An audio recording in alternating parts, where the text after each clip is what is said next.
حقیقی طاق مقدس یوحنا کی انجیل 15 باب 1 تا 8 آیات تک۔ حقیقی طاق میں ہوں اور میرا باپ باغبان ہے۔ جو ڈالی مجھ میں پھل نہیں لاتی اسے وہ کاٹ ڈالتا ہے، اور ہر ایک کو جو پھل لاتی اسے وہ چھانٹتا ہے تاکہ زیادہ پھل لائے۔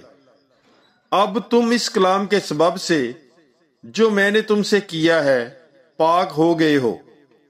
تم مجھ میں قائم رہو اور میں تم میں قائم رہوں گا۔ جس طرح کہ ڈالی جب تک وہ طاق میں لگی نہ رہے اپنے آپ سے پھل نہیں لا سکتی، اسی طرح تم بھی جب تک مجھ میں قائم نہ رہو۔ طاق میں ہوں، تم ڈالیاں ہو۔ جو مجھ میں رہتا ہے اور میں اس میں، وہ بہت پھل لاتا ہے، کیونکہ مجھ سے جدا تم کچھ نہیں کر سکتے۔ اگر کوئی مجھ میں قائم نہ رہے تو وہ ڈالی کی طرح پھینک دیا جائے گا اور سوکھ جائے گا، اور لوگ انہیں بٹوریں گے اور آگ میں جھونک دیں گے اور وہ جل جائیں گے۔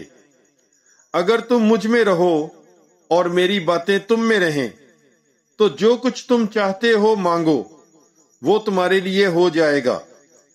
میرے باپ کا جلال اسی سے ہے کہ تم بہت پھل لاؤ، یوں ہی میرے شاگرد ٹھہرو گے۔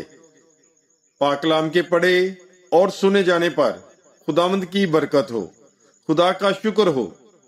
God bless you. Bible is life.